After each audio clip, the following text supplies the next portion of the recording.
what are those development projects? Yeah. The only thing that Barrow should fulfill, that we could know him to be a successful president this time, is a successful security sector reform, a successful civil service reform, a successful TRRC, a successful constitutional reform. For me, those are what will gauge the success of Barrow's presidency. Even with that, even if Barrow fulfills 150% of his development agenda, whatever that might be, because I don't know the development agenda. Because for me, building a few roads by China, building new roads and a few bridges here and there, for me, that's a development agenda. It is not. Even if that happens, for me, I'm sorry, Barrow should honor the MOU. And leave after 3 years. Either he leaves after 3 years or go back to the drawing board with his MOU partners. Look, we agreed on 3 years, but the reforms will take more than 3, and they all agree and speak with consensus that we are going for the 5 and that's it. And even if he goes to 5, based on that, he must not run again, because it will defeat the purpose of the transition. It will be a setback for our democracy. It will not even be good for him. Sorry, I have a call. So for me, for our democracy to flourish, for his own sake, he must not exceed the 3 years if the MOU is emphasizing on it. But if they all agree on 5 years, he must not exceed the 5 years. He must step down so we can inject the democratic culture then he should do 5 years and leave. That's what you're saying. If they meet again and agree on that, and there's consensus within the coalition party. Well, Doctor, thank you very much. I have a very bad cold for the past week, and Omar couldn't come in. That's why. But we're about to stop this right here. And you said he should sit down with the team, talk about the MOU, do the 3 years, or if it has to go to 5, do 5 and finish and let go. Go back to the drawing board. But he wants a second term. He said the work is not done. The second term will not benefit. It's not in his. It's not in his interest. It might be in the interest of a few people who are around him, a few people who are around him, who might want him to go because it's their interest. But it's not in the interest of President Barrow to go for second term. It is not in the interest of the Gambia. It is not in the interest of our partners. So for me, of our democracy. For me, if you think that the reforms you cannot implement within these 3 years, go back and sit. The coalition has an agenda. Go back to your coalition partners and talk to them. If you all agree and come and be the Gambian people again, as you met us before, and say, look, we thought we could do it in 3 years, but it's 5. That's up to them. But if the coalition partners are saying 3 and there's no consensus, he must leave after 3 years. And can I just ask you this, because I see the comments and they're like, Doctor, you are at it again.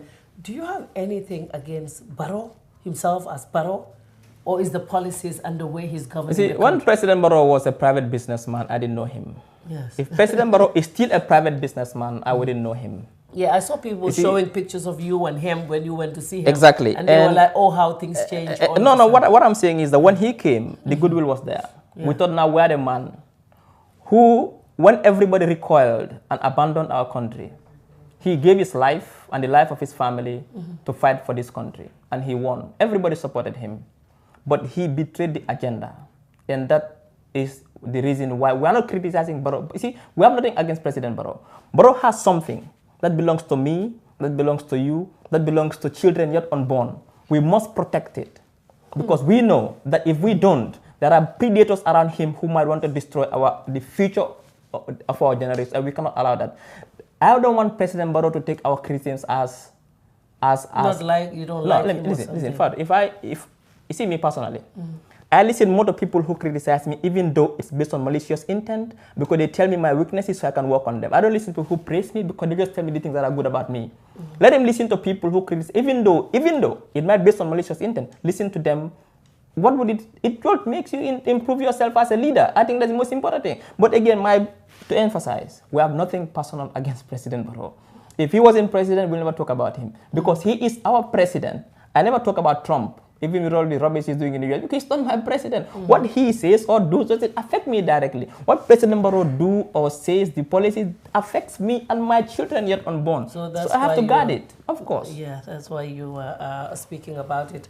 But sometimes I look at the situation. I live here in Gambia. I'm here, and I see what is happening nobody can tell me. I know that the country is not going in the right direction. That's the fact. Yeah. If they are not telling Barrow that, then maybe they're telling him something different. But we're here, we're looking and we're seeing.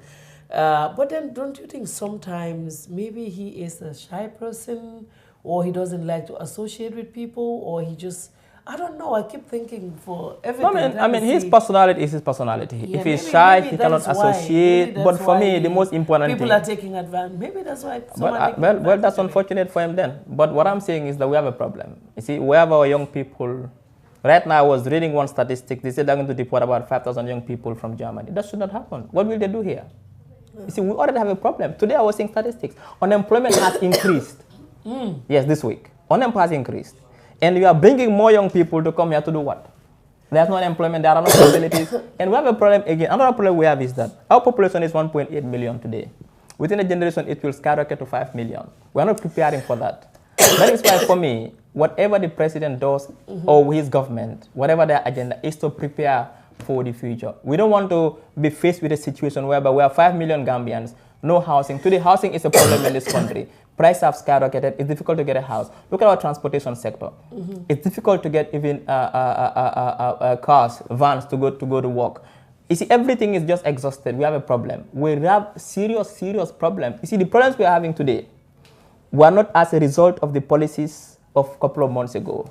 That's a result of what we didn't do in the past 22 years. Therefore, what this government is not doing or the mistakes they are doing now will affect us in the next 25 years or 50 years. And we might not be here to bear the brunt, but our children will be here to bear the brunt, and they will not forgive us. Well, thank you very much, Doctor. Great interview indeed, and people are still here watching, glued to their online telephones and computers, but we have to go because my cold, is coming back. It's usually very bad around this time of the day. And I know we can never satisfy people. There are people saying, oh, Fatu, stop defending Barrow. I always say, I don't even know Barrow. But you don't also expect me to be here and throwing insults on the president. I definitely wouldn't fight your war.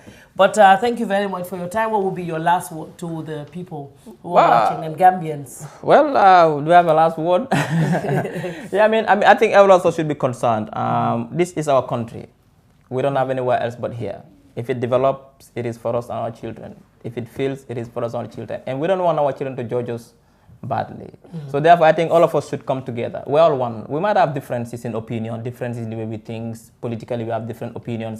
But I think at the end of the day, it's one destination we all want to go to. We all want to reach a destination. We want the best for this country. We want the best for this country. That is why all of us are talking, and we are concerned, especially with this gun issue. For me, I'm very concerned about this gun issue because I understand the security dynamics of this, not only Gabbard, but sub-region. And for me, having some of these weapons, a private person selling guns just like that, just like you are selling biscuit, for me, it's a big problem. Yeah. So all of us should be vigilant and make sure we protect our democrat that we fought for so long. Well, thank you very much. And just one more time to remind Gambians that it's a democracy and you don't have to wait for a doctor to speak for you or Fatu to speak for you. You have a right to speak out. If you want to come to the Fatu Network to speak, always contact us. We'll give you the platform as long as you're not coming here disrespecting everyone. And if you want to talk, we all have our Facebook pages. You can talk to the government, and I'm sure they will definitely hear from you. But we'll have Doctor again some other time. Thank you all very much for your time. And stay from the dust. It's a bit dusty outside. Until we come your way again, I am Fatu Kamara, and have a very good evening.